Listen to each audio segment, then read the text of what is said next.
আসসালামু আলাইকুম রহমতুল্লাহি অবরকাতুহু। সম্মানিত দর্শক, আজকের এই শিরোনামটি মূলত সমসাময়িক বিষয়গুলো নিয়ে নয়, বা আজকের দিনে যা কিছু ঘটছে তা নিয়ে নয়। হাজার বছর ইতিহাসে রাষ্ট্র ক্ষমতা পাওয়ার জন্য এবং রাষ্ট্র ক্ষমতায় থাকার জন্য মানুষ কত জঘন্য কাজ করতে পারে তার কিছু উদাহরণ এই ভিডিওতে তুলে ধরব। এবং এটার মূল কারণটা হলো যে এখন যারা সরকারে আছেন তারা যেন এই কথাগুলো শোনেন, আর যারা সরকারের বাইরে আছেন তারা যেন এই বিষয়গুলো সচেতন থাকেন। যখন একটা জাতির কোনো একটা সম্প্রদায় ছোট্ট একটা ভুল করে, সেই ভুল করার কারণে শত শত বছর ধরে মানুষকে পরাধীনতার শৃঙ্খলে আবদ্ধ থাকতে হয়। প্রথমে একটা ঘটনা বলি। আজ আপনারা ফিলিস্তিন, হামাস, তারপরে প্যালেস্টাইন, ইসরায়েল, এই বিষয়গুলো নিয়ে খুব আবেগ দেখাচ্ছেন না?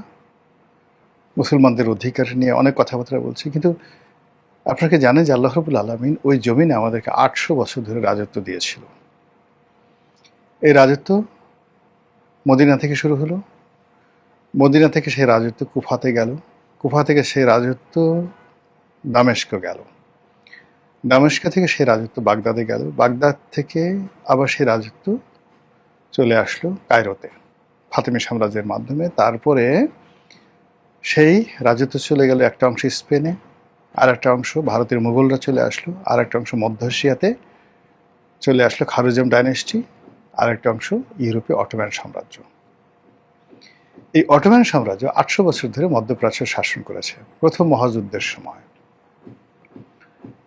এই যে মক্কার যে এখন হেজাজ বলা হয়, হেজাজ, তো এই হেজাজের গভর্নর ছিলেন এই যে বাদশাহ এখন আছে জর্ডানের বাদশাহ আবদুল্লাহ, তার দাদার বাবা। তার দাদার বাবার নাম ছিল Sharif Hussain. He was the governor of Hejaz. তো হেজাজ মানে দক্ষিণ আরব, দক্ষিণ আরব, জাজিরাতুল আরব। তো এই হেজাজের এই লোক ব্রিটিশ গোয়েন্দা কর্নেল, যাকে বলা হয় লরেন্স অফ অ্যারাবিয়া, সে এই শরীফ হুসাইনকে রিক্রুট করল যে তুমি বেইমানি করো, তুমি বেইমানি করো। কার সঙ্গে? অটোম্যানদের সঙ্গে। ব্রিটিশদের পক্ষে তুমি কাজ করো, বিনিময়ে তোমাকে, তোমার 2 ছেলেকে এই পুরো মধ্যপ্রাচ্যের বাদশাহী তোমাদেরকে দেয়া হবে। ফিলিস্তিন তোমাদের থাকবে, সিরিয়া তোমাদের থাকবে, মিশর তোমাদের থাকবে, জর্ডান, এই পুরো এলাকাটা, জর্ডান, ইরাক ফিরাক পুরো এলাকাটা নিয়ে থাকবে। শরীফ ইসলাম বেইমানি করলো।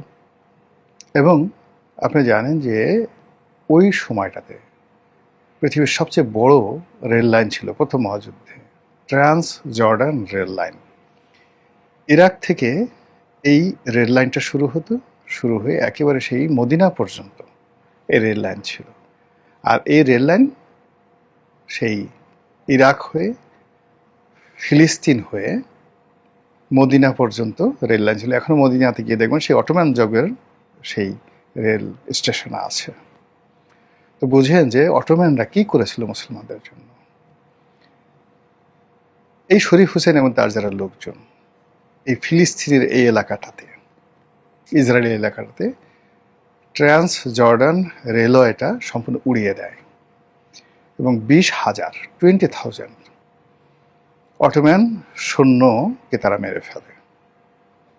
ফলে এই পুরো মধ্যপ্রাচ্য থেকে অটোম্যানরা চলে যায়। ব্রিটিশরা বেইমানি করে, শরীফ হুসাইন কিছুই পায় না এবং তাকে ফিলিস্তিনিরা রাগ হয়ে তাকে চাকু মেরে, এই মসজিদের, এই আকসা তো আমাদের ছিল, মসজিদুল আকসা, এখানে ফিলিস্তিনিরা মেরে ফেলে। এই হলো আমাদের বেইমানের ইতিহাস, দেশ বিক্রির ইতিহাস।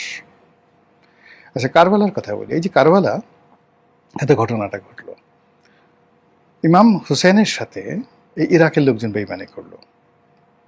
যেভাবে ইরাকের লোক সাদ্দাম হোসেনের সাথে বেইমানি করেছে, যেভাবে লিবিয়ার লোকজন ইতালির সাথে যুক্ত হয়ে সেই লিবিয়ার স্বাধীনতা মুসলিনের হাতে তুলে দিয়েছে।